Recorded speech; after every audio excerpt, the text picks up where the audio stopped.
the question is, did you know on the Canary Islands there is not one canary? And on the Virgin Islands, same thing. Not one canary there either. It'd be okay on the Seabees. That's it. Okay, you're front and center, Bill. That's a hard act to follow, Max. Before I introduce Terry and the team, I want to start off by saying I've been involved with the Urban Land Institute for many, many years, and for like the last 5 years, I've been on the TOD Council for ULI nationally, and I'm one of 50 people across the country who focus on transit-oriented development work. And that 3 years ago, that got me appointed to the state TOD Council by Governor Ige. And what Governor Ige is trying to do is he admits that the state of Hawaii is the largest landowner in the entire state, and that of all the land that they own, a fraction of a percentage is actually usable or used and is generating revenue. So his intention is to try to find land across the state that the state owns and might be next to some city or county lands to go on the to create transit-oriented development. And on the outer islands, it might just be a bus stop. And in the first 3 years of our doing this work, we have got a master plan that is done, and the master plan has got levels of priority based upon lots of things, like is there utilities and stuff. And but so this project is kind of near and dear to my heart, and since I've been working on TOD projects for many years now, and so one of the first projects that's out of the gate is one of the first few projects out of the gate, and one of the ones we're working on is the Aloha Stadium project. Terry McFarland is one of my partners at Architects Hawaii, and his team is Ethan Tour. Ethan is a senior associate. We have Matt Laudermilk and Michael Cognac, and I don't know if Sarah was involved with this, or she's just calling in to listen. I'm just listening. I'm just Okay. She's a gate crasher. I'm a gate crasher. And I have no idea who Cool is. Bill, Anyway. I think you meant to say you have no idea what cool is. Oh, that's true too. Sorry. I'm far from really it. cool with Hawaiian energy. I heard the joke, and I thought that was just a part of the meeting. So anyway, I will turn it over to Terry and let him and his team make the presentation. Okay, Matt, could you grab hold of the screen and get our slideshow up? Just want to make sure, can everybody see it okay? Okay, so anyway, thank you, Bill. Thank you, everyone, for inviting us over here. We are very excited about this project. We've been working on it for probably a year and a half by now. And it's much more than just the new Aloha Stadium. It's an entire entertainment district. And this district has a lot of stuff in it besides just the stadium. And we'll kind of go over that with you guys today. Unfortunately, we can't really give you the latest and greatest. We'll be giving you stuff that's probably about 4 or 5 months old, but we can't give you the latest stuff, because if we did, they'd probably want to kill us for doing it, since the people who make decisions haven't seen it yet. So we can't do that. But I think what we are showing you is still going to be very informative, and it'd be pretty cool. So I think one of the things that we'd like to do is just go over sort of where we are today and where we've been, how we got to where we are, and then have a little question and answer session at the end where you guys can ask us questions. And I think also, you know, we're not going to talk too much about P3, public-private partnership, in the presentation, but this is a public-private partnership project.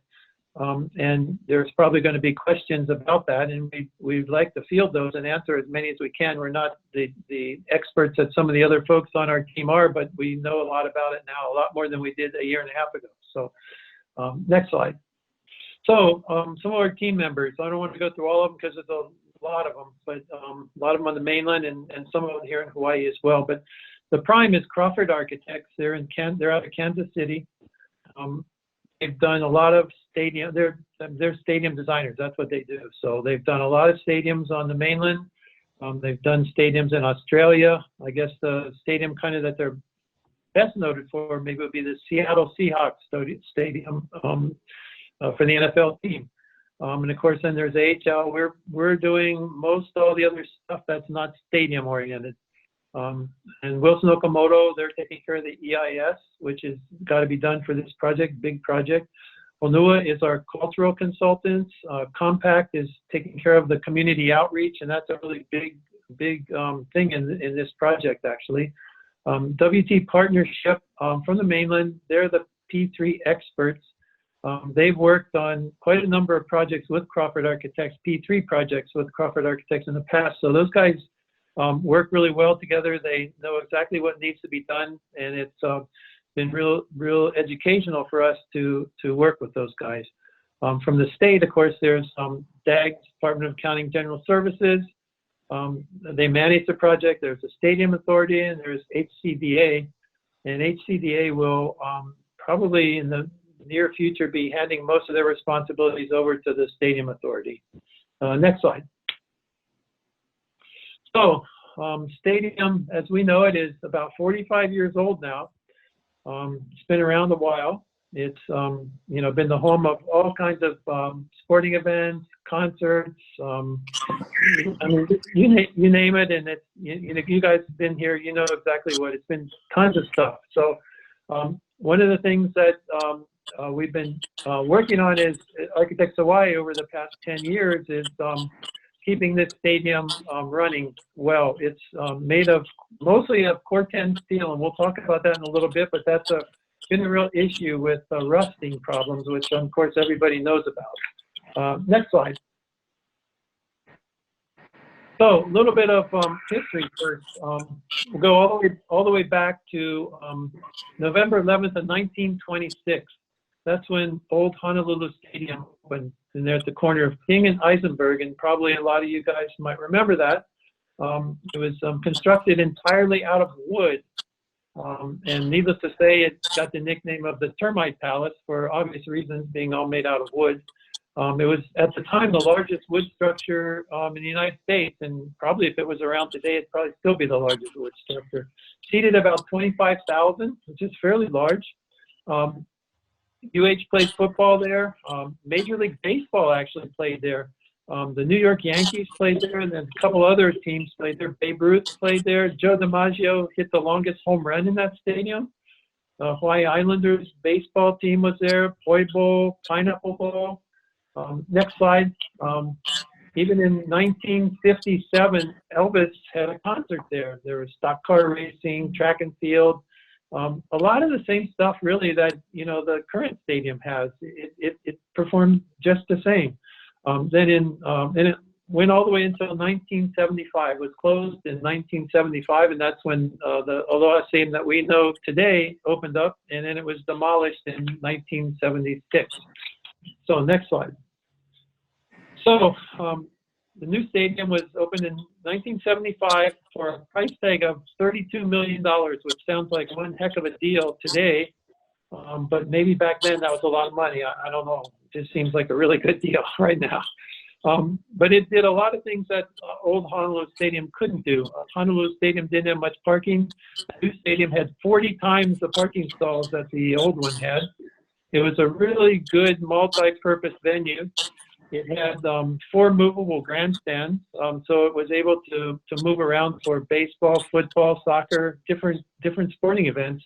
And I think that went on until probably the mid or late 90s when they finally stopped it, couldn't do it anymore, and it's now in place and won't move.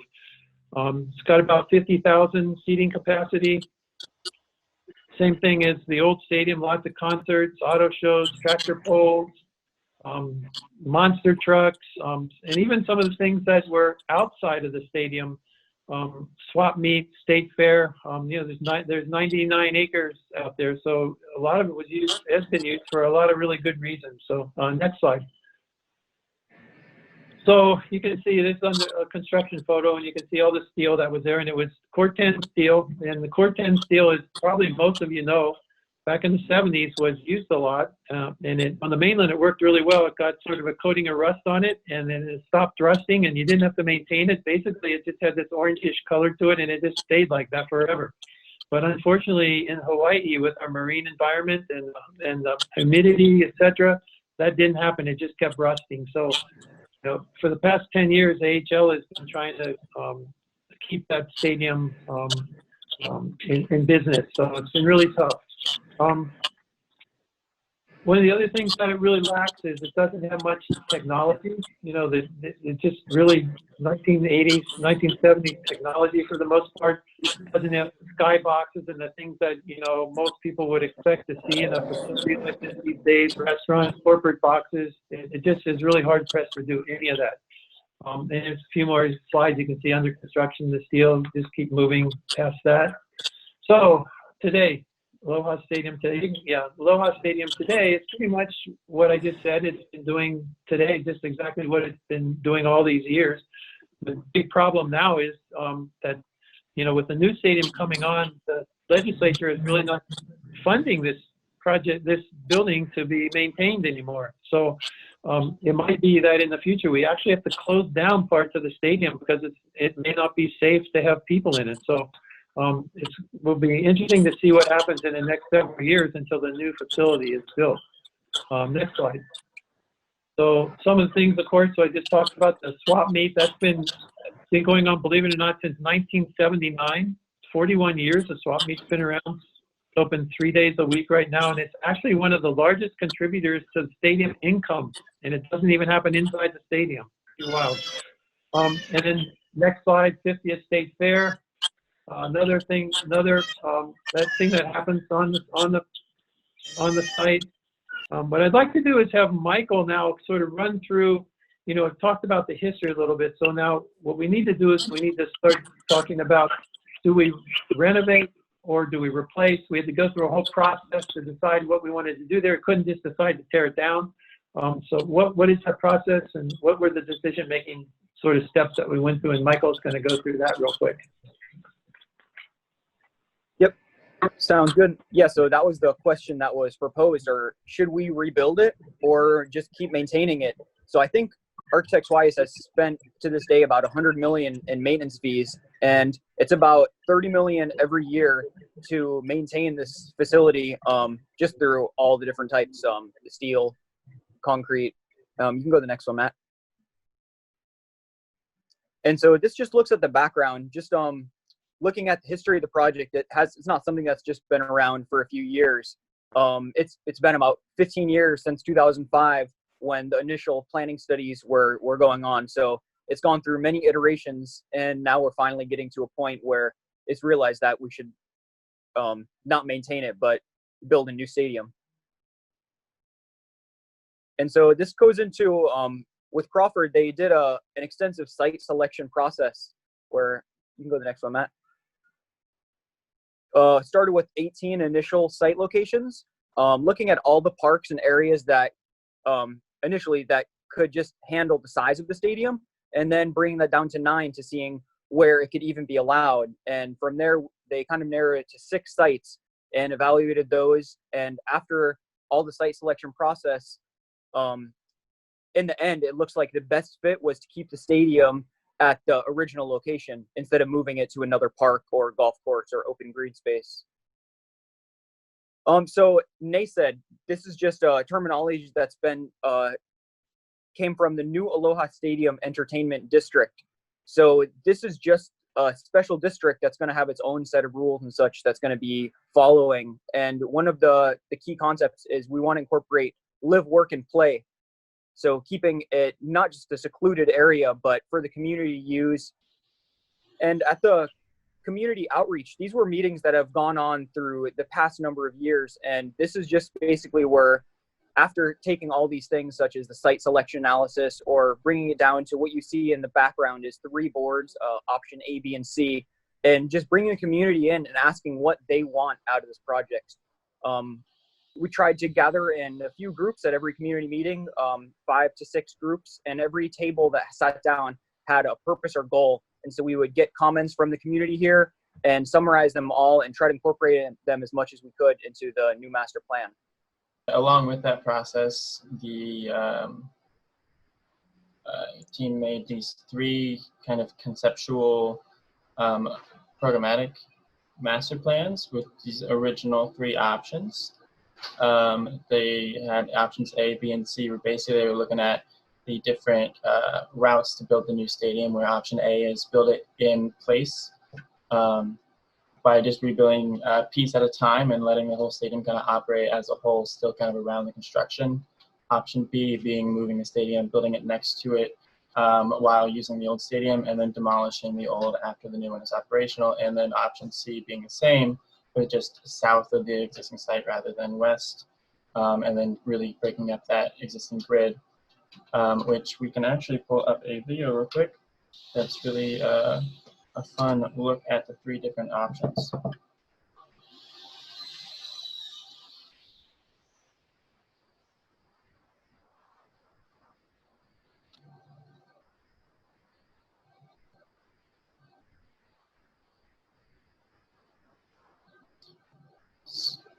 So here, most of the taller towers or taller buildings are going to be residential, a couple hotel, a good amount of office space, but then most of the ground floor is retail.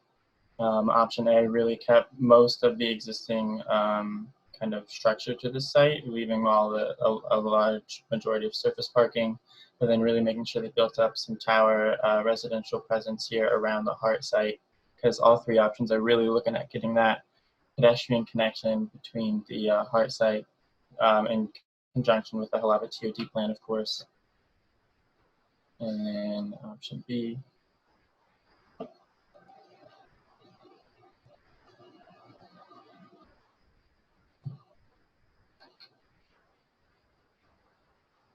Option B, which is ultimately the one that got further studies, we can't show you more of at the moment, like Terry said. This one is showing the stadium on the west side, and then the kind of depression where the stadium was originally sitting kind of gets reused into like a park or a green space, amphitheater of sorts, since it will already be a hole. But then there's generally this radial structure with shared structured parking and then residential towers, really kind of building up more of a district feel and less of a big surface parking lot like we have out there now. And then just more residential office down that main street.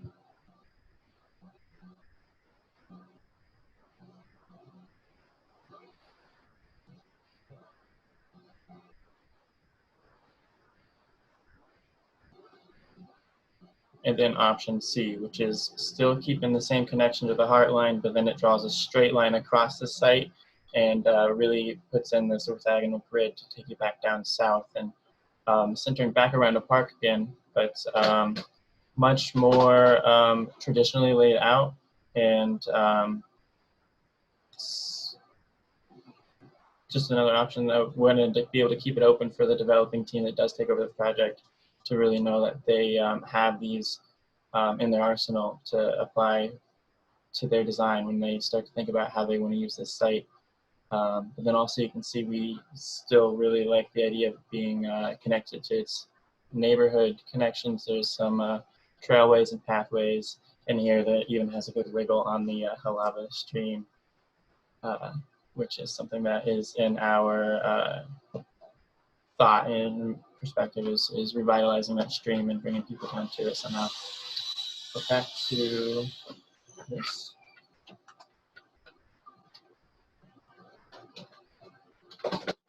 If Ethan, you want to take over and close this out? Yeah, no problem. Before I do, does anyone have any questions about what you've seen so far? Or shall we get to the end and then do a Q&A? Okay, no response means we'll go all the way through to the end. Just going to get a little bit more specific about, some of the events, some of the tenants that may be involved in the state. There's some highlighted elements there. Some of these elements have been at the stadium previously, but there's more attention given to things like rugby. Esports is becoming pretty big with some of the younger generations in both high school and collegiate competition.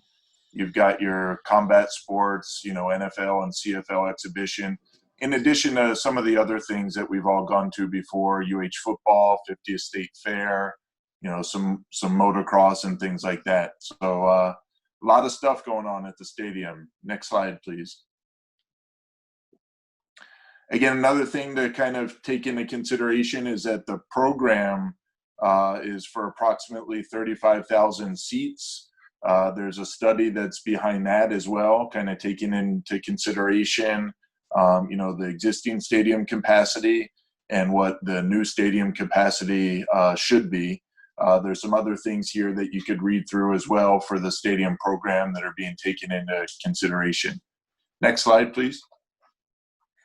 So we're not going to zoom in to the charts that are off to the right, but again, we wanted to talk a little bit about, what's in the stadium.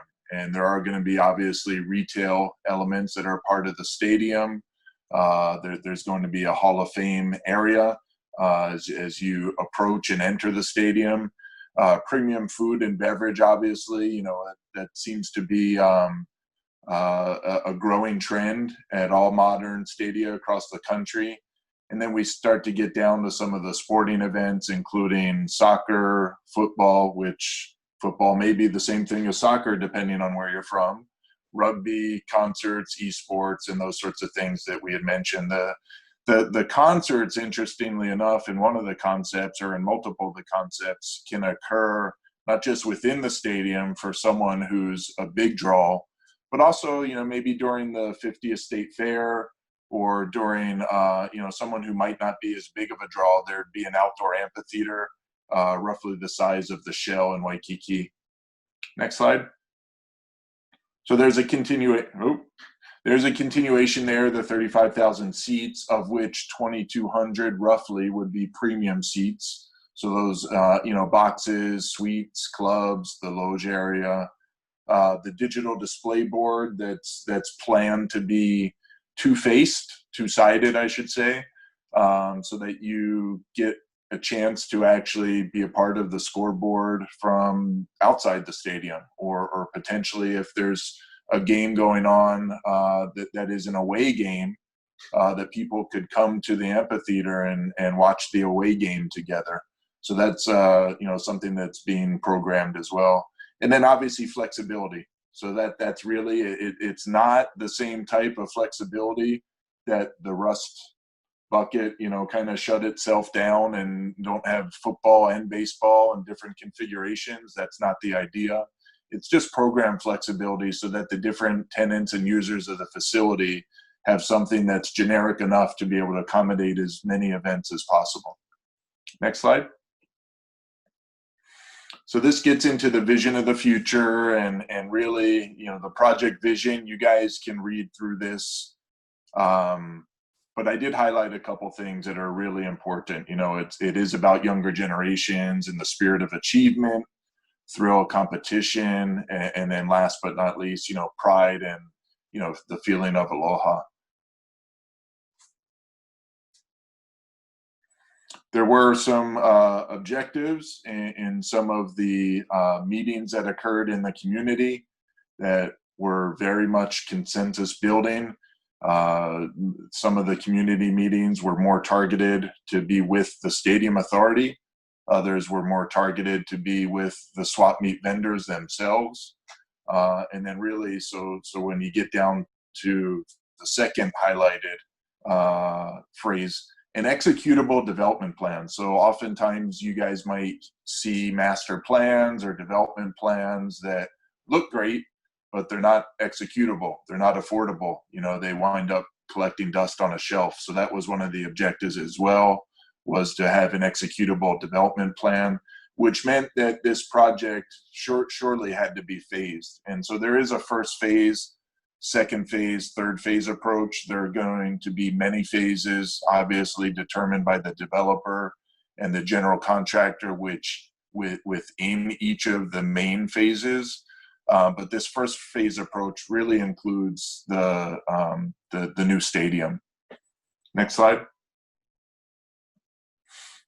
Again, this was kind of a little bit of a highlight as far as people that we were speaking to in the community. So you see existing stadium, you know, community groups, local business and small business in the area, you know, within the Salt Lake area at the Ice Palace and those, you know, the malls that are directly across the street from the stadium. Next slide. And it's really important to point out, so when we take a look at the studies that were done, both to determine the 35,000 seats, to determine the commercial, retail, residential program, the square footage that would be allotted for each of those, the number of parking spaces that the development plan is supposed to accommodate. These are market studies that have been done previously, and we, as designers, then obviously receive that information and interpret that into architecture. Next slide. This slide just talks about the process previously and where we are today, which is the red dashed line. So we're looking at, you know, roughly a year and a half, 2 years ago, the development plan being put together with DAGs. The engagement in the RFQ process in taking a look at qualified developer teams and what their qualifications actually are. So those were submitted. DAGs, I know, is at the point now where they're taking a look, although we don't know who they will select, but once they take a look and shortlist the RFQ respondents, then a request for proposal will be submitted to those particular entities. Looking at final selection and financial close, roughly Q4 of 2020, and then project delivery happening in between a 2 to 3 year span thereafter. So this is important because, again, it talks about the phasing. This is part of phase one is what you see in bold, which is the stadium. It'll include some residential component, the improvements that are going to be occurring at the rail station, that is the Halava rail station, some of the commercial improvements that would be on site, and entertainment and hotel, with again, some of that program happening in subsequent phases. So not everything is being built at once here. Next slide. Again, just kind of talks about with the requests for qualifications, where we are. That's the highlighted and red arrow there. That DAGS is shortlisting the, you know, down to 3 respondent teams. Next slide. And we finally get to the end. So take your screenshots now, you know, write down the website address if you want to kind of follow up and see what the progress is on NASED or New Aloha Stadium Entertainment District. And appreciate you all being. Yeah. Ethan, I wanted to throw in one additional comment here that, you know, the options, the schemes, the site, the A, B, and C that the video showed, those are actually those are studies that we did. We're not suggesting that a developer would have to follow any of them. Basically, what that is it you know, we take all the program that the studies have given us that say you need this many square feet of office, you need this many square feet of retail, et cetera, et cetera. So then we need to lay that out on the site to see, does it actually fit? And if it does fit, what kind of massing is involved? How big of a project does it get to be? So we went through that exercise, and we went through 3 different options to find out, what some of the ways that it could be done to give the developer teams a few options looking at, and we would expect that they would either take one of those options and expand upon it, or take their own option and work it out. It's up to them actually as to what they wanted to do. So that's kind of where we are right now. I guess what we can do is just, unless Matt, you want to show a few of these, maybe just show a few of these stills, and then we can have questions and answers.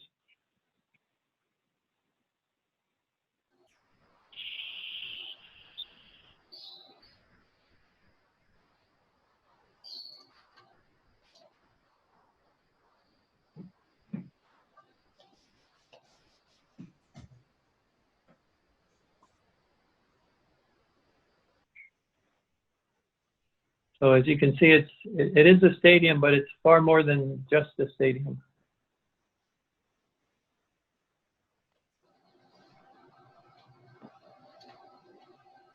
I've really just looked back through them a couple times. Just kind of some of the good pedestrian moments of actually kind of being down in it is nice. Yeah. So I guess at this point, we would open up to you guys for questions that you may have, and I'm sure you have some.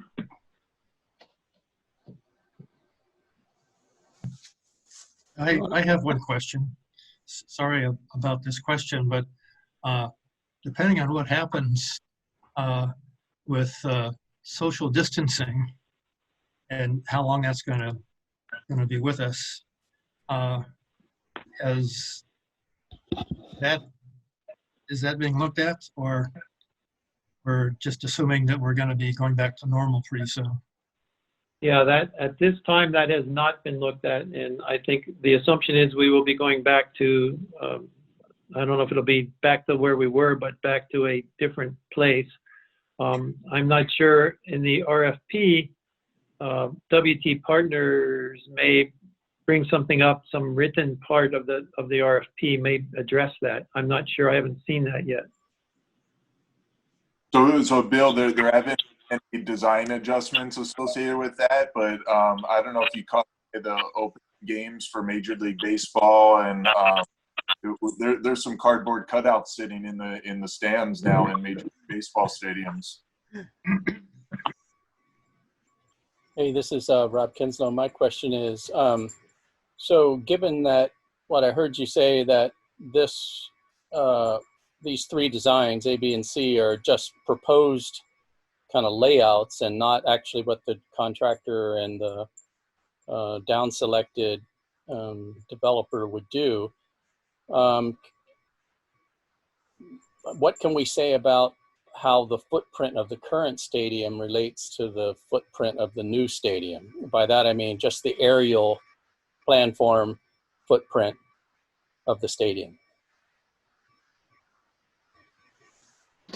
In terms of size, you're talking about like how much larger is it or smaller is it? Yeah, it appears that the designs you're showing are a little bit smaller and a little bit more vertical than, that's just my sense of it, maybe I'm wrong. And just wondering, like, was the stadium size, since it goes from 50 to 35, seems like it's smaller and more vertical, and in other words, it seems like the current stadium is going to be bigger than the future stadium in terms of footprint. Yeah, that is true. That is true. I think there is an option though to increase from 35 to 40,000 with temporary seating if there's an event that would require that. But from the studies that Crawford did, 35,000 seemed to be the right number, and 50,000 seemed to be too large. And I think throughout a lot of the United States, universities seem to be, for college events, for UH, that seemed to be a good number. And then my other question is about traffic and drainage. Any consideration? I'm sure there was considerations there. Could you talk a little bit about that? Yeah. So maybe Michael, you and Matt should talk about traffic and drainage. Both of you guys have studied that for quite a while. And it looks like they're going to go find another drawing here to show you. Hey, Mike, is this the best drawing here for you? Yeah, go ahead, put that up. That's okay. Okay. We maintain the circulation to out when we go to the H3 and to the H1 and back to Salt Lake. So I guess another important thing we can see here now also is the bollards. One thing that is interesting on this site is that if you look at the top left entrance and the bottom right, you can see that there's that.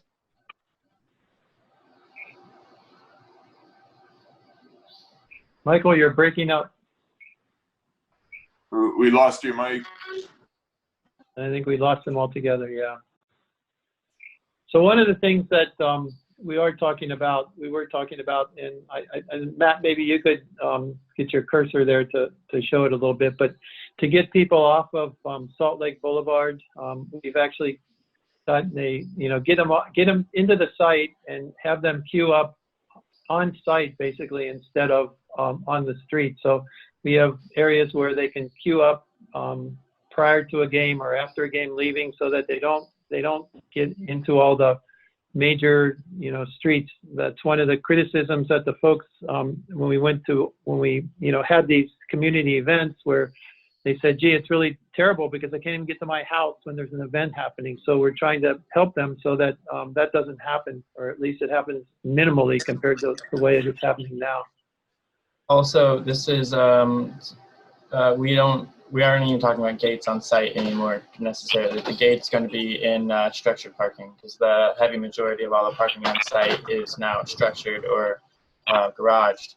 And so instead of having gates that people have to queue up to on the roads, you'll just queue up at the entry to the whatever parking structure is on the site. Yeah. And they're talking about some technology that you could book your parking on your phone and pull up and pass, and so it'll be a whole different kind of traffic flow, ideally, and less of a gated community that you have to get into and more of a part of the context.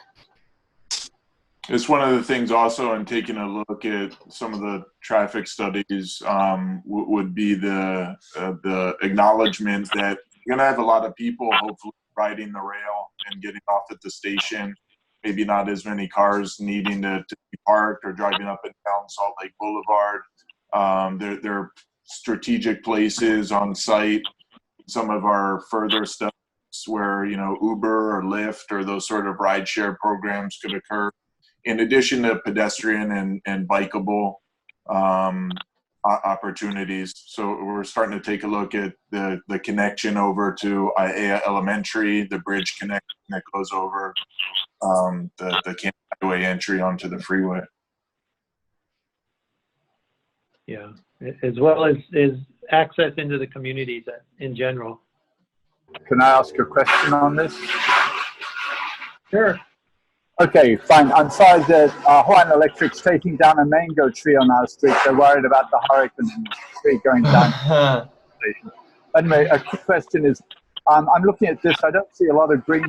I'm looking at a huge heat island created. And I'm wondering if there are any environmental statements that are going to say that we are going to have more shade than what there is existing already, if we can have a comparison with what we've got and what we're going to end up with. Did any of you guys catch, I didn't really catch his whole question. Okay. We have a lot of green space there already. Yeah. We are going to create a huge heat island there. Are there any studies telling us what we have in terms of biomass now and what we're going to have in terms of ground cover and shade and all the rest of the stuff later on? No, we haven't really done those studies because this is not really the final scheme, so we haven't really gone through that at this point. That's something that will need to be done, but it has not been done at this point. Okay, there's just a couple of other things. Amazon have just bought 19 acres. They're going to take a lot of retail space out of the system in Hawaii. How do you think retail is going to be supported in this area? Just by the local residents? Yeah, and maybe Ethan, I don't know if you want to respond to that, but the studies have showed that it is the local residents, it's the military, it's the tourists, it's a combination of folks that are going to be supporting the retail. And, you know, there's a built-in, you know, above the retail, there's now a built-in bunch of people, right, that are going to be using it. Right. So I think it's not just the Salt Lake and Aiea communities that have opportunities for retail or even needs for retail, but the amount of people that are anticipated to move into this whole development, you know, from a residential standpoint, will increase the need as well.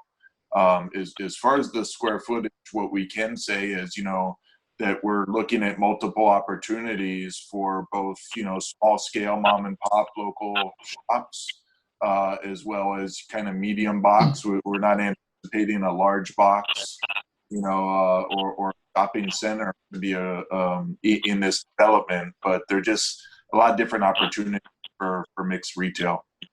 Not to mention the swap meet will still be functioning on site as well, and so there's that kind of synchronized between the two of them. Can I ask why we're not covering the parking? Real estate in Hawaii is extremely expensive.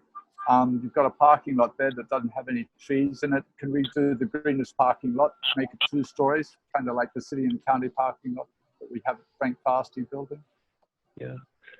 Yeah, we have schemes that do that. We have both schemes, you know, we have, and that's why we put these options together. There are some options where there's very little surface parking. It's almost all structured parking. And then we've tried to look at the other side as well, which you're looking at right there, where we've done, it showed surface parking as well. Gary, I have a question for you. Would this classify as transit-oriented development in some fashion? And what is the is a net zero cost to taxpayers because of all the other mechanisms to sell housing, etc.? Yeah, it is in the TOD district. And Bill, I know you're the TOD sort of expert here, if you want to comment on that. The legislature has put up, I think they want to put up $350 million as part of the state's money to fund this. It's obviously going to be a lot more than that, but that's to get this developer going, and that way the state still has a say in what happens. And Bill, you want to talk about TOD? Well, officially, the TOD zones are generally how far you have to walk to get to a train or a bus stop, and ideally the the TOD falls within a quarter mile of it, because that's an easy 5-minute walk. But TOD actually for Hawaii extends out a half mile because of the climate here and the ease of we don't have severe winters or anything, so it's a little easier to go a half mile here in Hawaii. But so that's we have the half mile here, so anything within a half mile of the train station is a TOD. The city has gone through and done their own community hearings, community meetings. They've gone through, done their own planning studies, and they will be finalizing their TOD overlay plan and rezoning on this as soon as we get some feedback on what the developer is really going to end up, being able to build. Yeah, but the whole site, I believe the whole site is within the TOD zone. Yeah, it's all within half mile. Yeah. May I ask, has there been any overlay on solar possibilities on this site? Solar electricity? Yeah, we've got, and then Michael, you might want to, or Matt, you guys might want to talk about that in a little bit. But yeah, we've done studies on that, and there's quite a bit of solar on it. And actually, Matt, you might want to talk about the water too, because we didn't really talk too much about that. We didn't really get into too much the nitty-gritty on it all, but basically within the design guidelines, we are talking about a district chilled water plant for general building cooling across the district scale, just to maintain efficiencies. And also you can see on top of these buildings in this option A here, any vacant rooftops are expected to use those spaces for either green roofs for reducing urban heat islands and things like that, and water runoff filtration, but also for solar panels. So those are both mentioned and encouraged in the or mandated in the design guidelines for sure. And then one of the things to mention, I think there was a question about, I don't know, it was about drainage. So one of the further studies off of these design concepts does take a look at the natural slope from Aloha Stadium down to Halava Stream. And so we're taking a look at, not, you know, we're not civil engineers. We haven't done calculations as far as surface area and grassed area or permeable and non-permeable, but we're taking a look at opportunities to be able to handle the drainage in a very natural way so that it would flow through bioswales and rain gardens before it goes down to the stream, getting kind of filtered naturally. On the solar side, when we take a look at some of our parking garage options, there's opportunity, instead of having cars park on the top level, that we would be able to create, parking garage, roof deck, solar farms. Yeah, and the minimum is LEED silver on this. And it's interesting, I talked to Crawford because we really don't have experience. How does a stadium get to LEED silver? Is that hard to do? And they said, no, it's fairly easy to do. So even the stadium will be a LEED silver at minimum. Would you consider this development middle class or upper middle class? Because one of the things is I see you have a lot of cars there.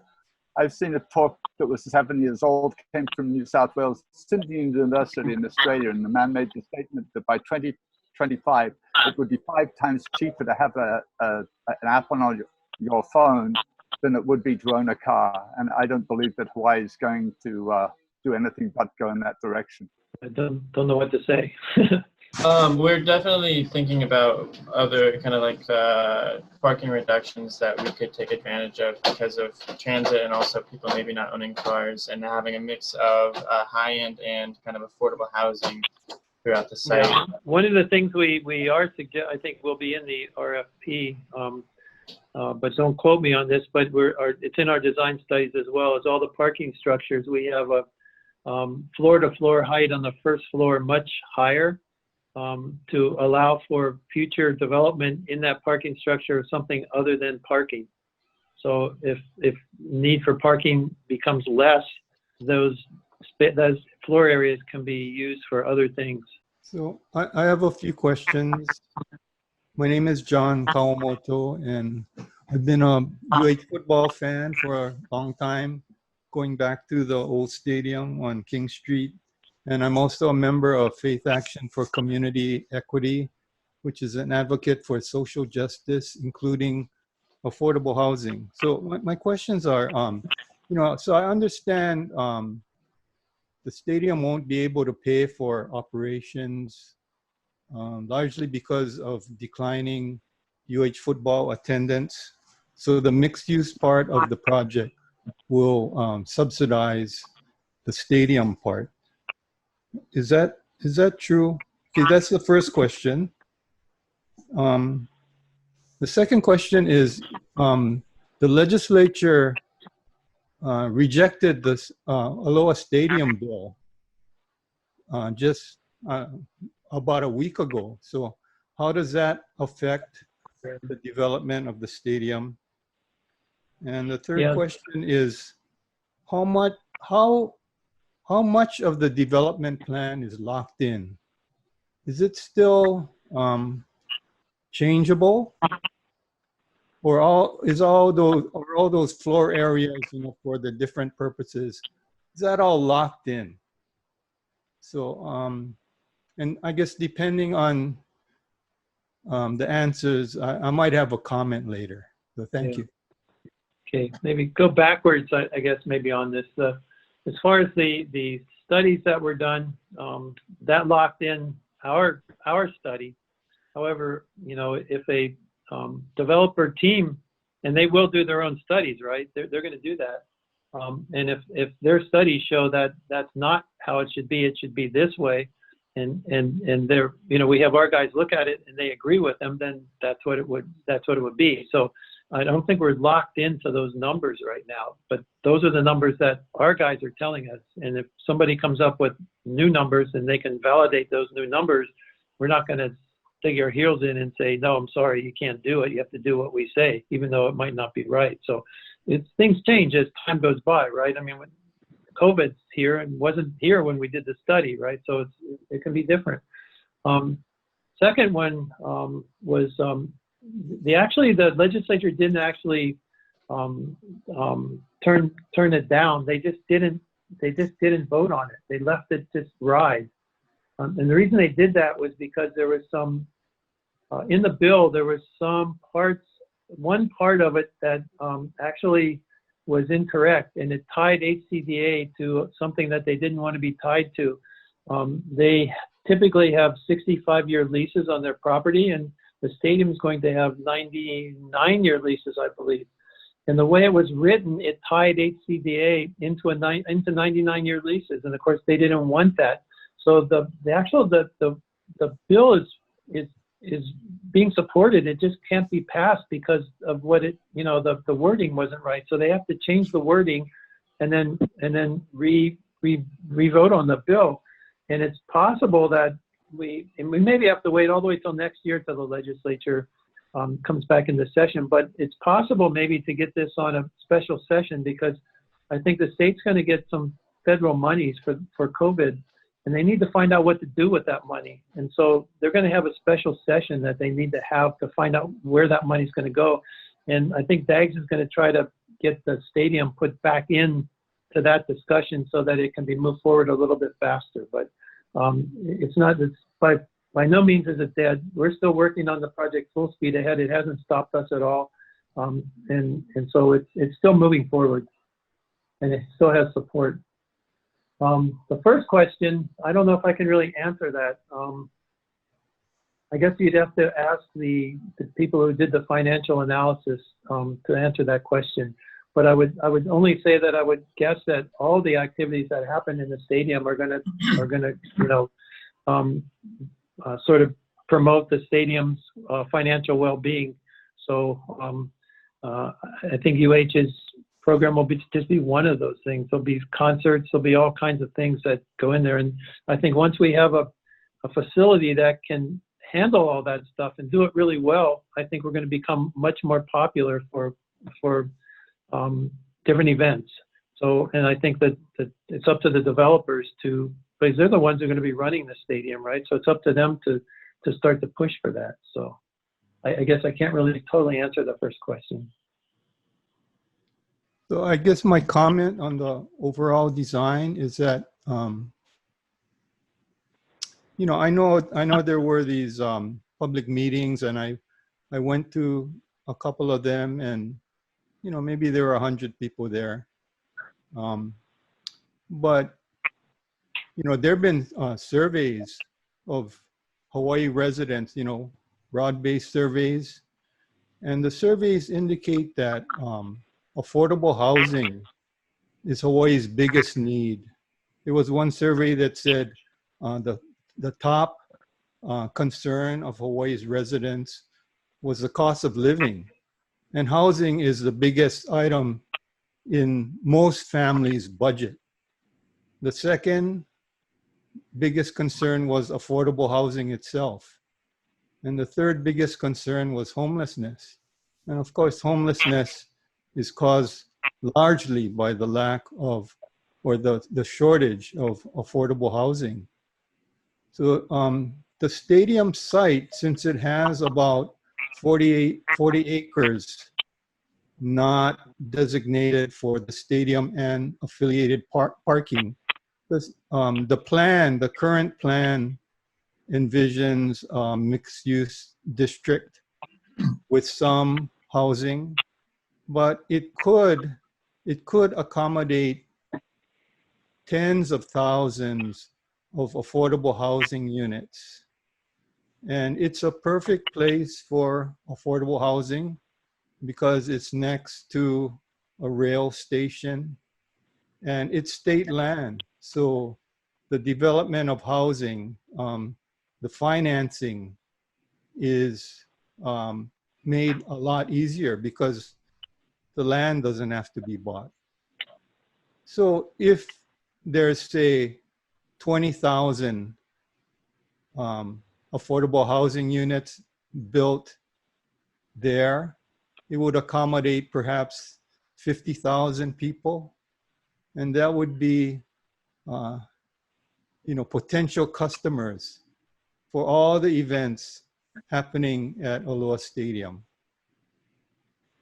So I just present that as an idea to this group that would satisfy Hawaii's huge affordable housing needs while making the Aloha Stadium complex idea more financially viable. So thank you for your attention. Thank you, John. Those are very good comments. Can I respond to those comments? Because, I mean, the trend on the mainland is that they have public housing areas, they have affordable housing areas, and used to put them in their own little blocks. And so you could always drive by, you knew where the projects were, and they've been taking out the projects and infusing that with other types of housing, because the folks that don't have much money living in those really wanted to be more mixed in with the rest of the community. And as it turns out, in a lot of these major cities, they're bringing in wealthy people into these areas. So you want a mixed use, mixed income, type of scenario. We don't want to just cater to workforce housing, because workforce housing doesn't, the construction costs for workforce housing or affordable housing cost the same as, or not much, it's not much more expensive to do something that's higher end, because the cost is in the, is in the facility, not the finishes. So, and the developer has to be able to make and make this thing pencil out. So what the public-private partnership will do is we'll find out what that mix is, and HCDA and probably the state of Hawaii will mandate a certain number of affordable housing units on there, but it'll allow the developer then to do a market rent, market rate, and higher end units there if it seems reasonable and viable to do that. Because if you don't give the developer, there's very few developers that'll go after this if 100% of the residential units is affordable. So and the trend is to try to get a mixture of incomes together, so that and in Hawaii that makes perfect sense, because we're in this together, aloha and everything like that. So I don't think there's a lot to worry about, but because there will be some affordable housing, but it'll also be offer the other housing types for other people. So I agree that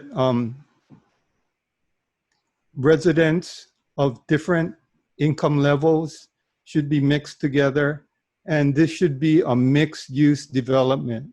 There should be lots of commercial, especially on the ground floor, with grocery stores and mom and pop stores and retail stores and gyms and that kind of thing. That's the exact intention, yeah. Because that would create a walkable community, reducing the need for personal vehicles, and much more environmentally conscious.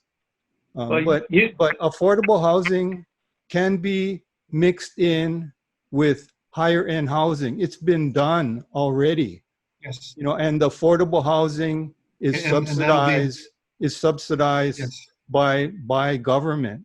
Lots of affordable housing can be built here. It's one of the few city or state sites near the rail line that's this big that can accommodate so much affordable housing. So it's a There's great affordable housing. There's affordable housing opportunity that, if not built here, will be lost. What was it? There is a affordable housing. HHFDC. HHFDC, yeah, actually has a site that's in the TOD overlay zone, and they're planning on expanding as well.